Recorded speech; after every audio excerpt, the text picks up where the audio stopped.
Hi, my name is Jane Leopold, and I am a cardiologist at Brigham and Women's Hospital in Boston, Massachusetts. Today, we're going to talk about precision cardiovascular medicine.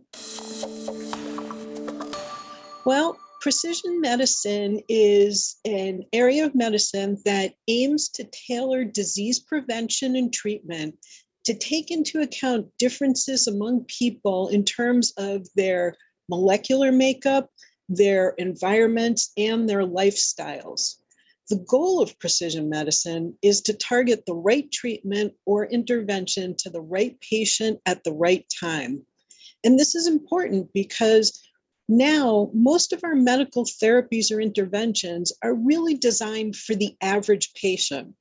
And what we find is that this one-size-fits-all approach is not always successful for everyone. There can be some people who respond to a treatment or an intervention, and there are others that do not.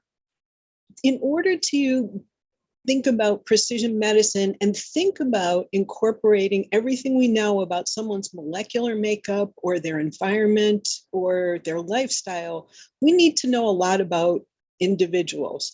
So this really starts with some of the things that we're already doing, which is getting detailed histories about the patients, their families, their environments, and their lifestyles. And then we need to examine the patients, and we need to consider results from laboratory testing, from imaging studies.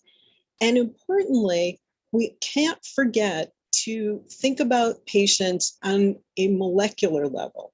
So what does this mean? Well, what it really means is thinking about understanding differences in genes, proteins, metabolites that not only circulate in our blood, but also are in some of the different tissues.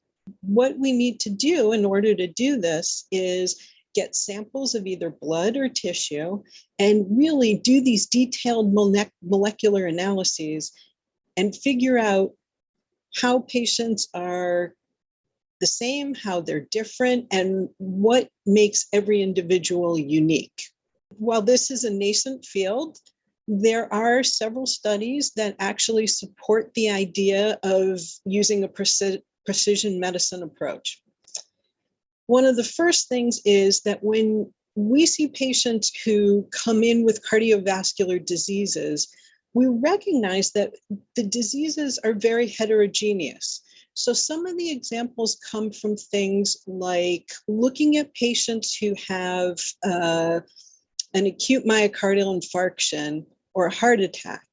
And when we look at some of the genetic causes that can predispose to this, we see that genetic polymorphisms associated with cholesterol levels can be involved.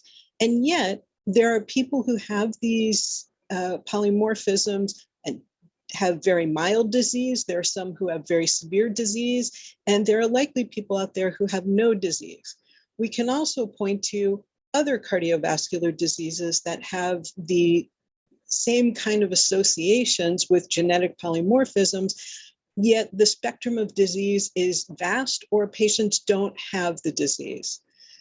The other factors that we look at, including environment and healthy lifestyle, are also important. And there have been important studies that have looked at patients' genetic risk for cardiovascular disease and looked at how their lifestyle affected it. Now, for example, in one study from Dr. Kara and his colleagues that was published in the New England Journal of Medicine in 2016, they looked at 50,000 participants from three clinical studies, and they developed a polygenic risk score from 50 polymorphisms that they found that were associated with coronary artery disease. They then went on to look at how having a healthy lifestyle affected the risk. And so what they looked at was tobacco use, obesity, diet, and levels of physical activity.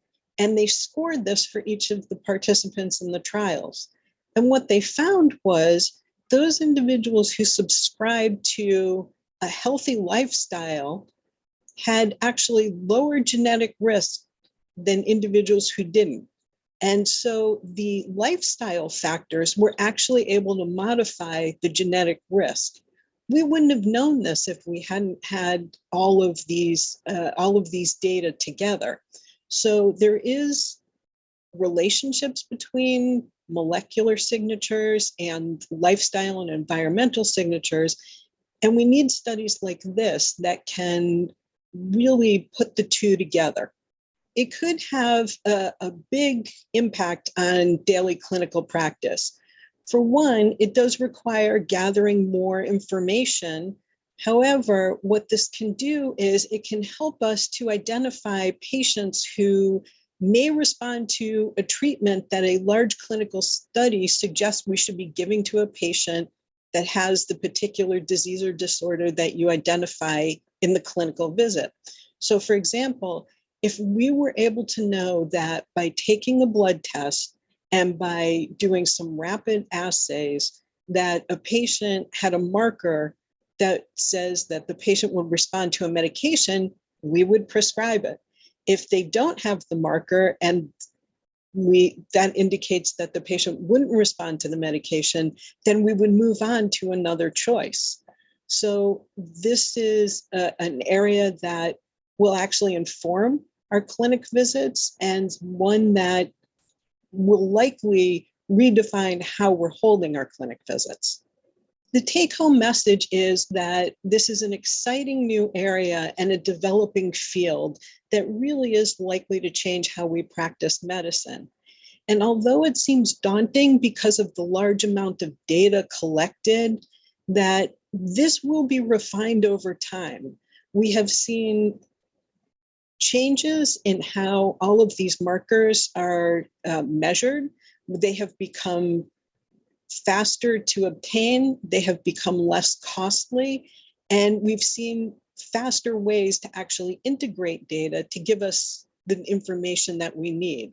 So while we are still in the early days, that this is a promising new future of how we'll practice medicine.